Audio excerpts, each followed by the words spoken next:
Have you ever sat in the quiet of your home, looked around, and realized that the voices, the laughter, the familiar footsteps that once filled your space are gone? Not just gone for the afternoon, but gone in a way that leaves a kind of silence that feels heavier than sound itself. You're not imagining it.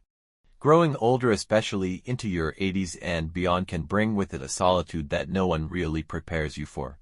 It's not just the physical absence of people. It's the stillness, the empty chair across from you, the phone that doesn't ring as often, the meals cooked for one instead of many. Maybe your children are far away, building lives of their own. Maybe your closest friends have passed on. Maybe you wake up some mornings and wonder if anyone remembers to think of you. That's not easy. In fact, it can feel unbearable some days. But here's what I want you to hold on to. Being alone does not mean you are forgotten, and it does not mean life has stopped having meaning. This moment in your life is not the end of the story. It's a new chapter. And chapters can still hold wisdom, dignity, and even joy.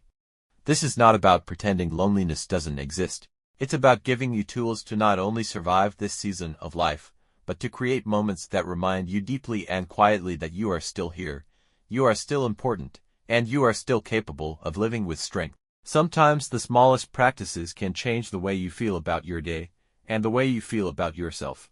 One of the most powerful ways to do this is by creating a daily anchor. When you live alone, days can start to blend into each other. There are no deadlines, no children to wake up, no boss expecting you to arrive at 9. At first, that might sound like freedom, but when every day feels the same, it can begin to feel like nothing matters.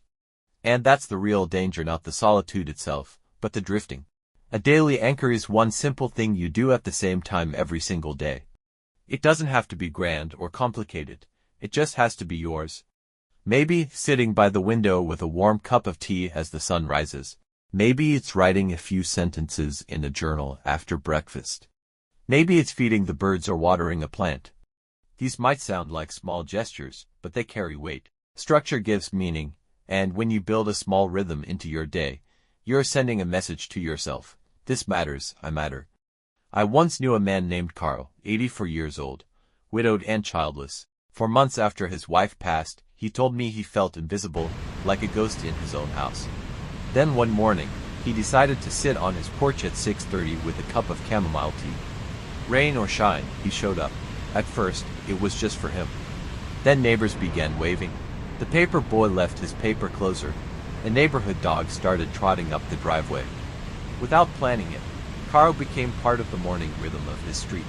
But even beyond anchors, there's another truth about life after 80. One of the most dangerous myths about aging is that we no longer need connection.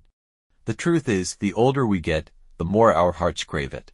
But when you live alone, it's easy to slip into the belief that no one needs you anymore. And that's not just painful, it's dangerous.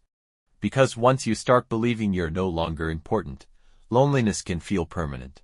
The answer is to reach out regularly, even if it's just to one person. It could be a weekly phone call, a simple text, or even an old-fashioned handwritten letter.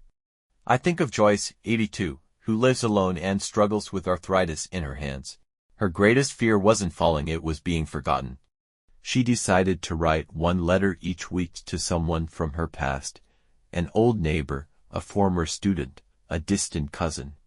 She didn't expect responses, but they came, and each envelope that returned reminded her she was still woven into people's lives. Loneliness also eases when we discover the gift of giving. It may feel like after 80, the world has already taken most of what it wanted from you, your energy, your career, your physical strength.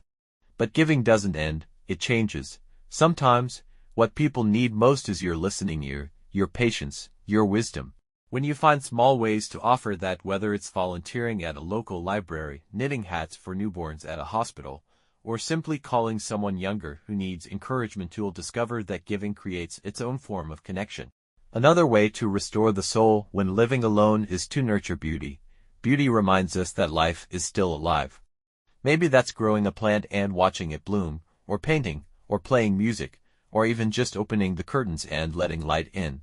A woman I knew, Margaret, who lived alone into her 90s, would buy herself one fresh flower every week. She said it reminded her that something new was always beginning, even in the midst of endings.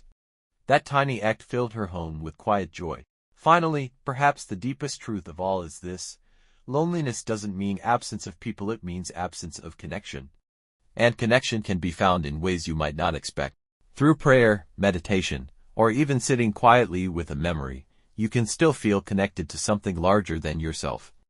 To the people you've loved, to the generations that came before you, to the world that still needs your presence.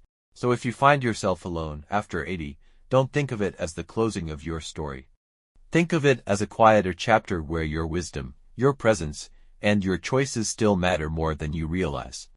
Create a rhythm, reach out, even if only to one. Give where you can. Find beauty in small things.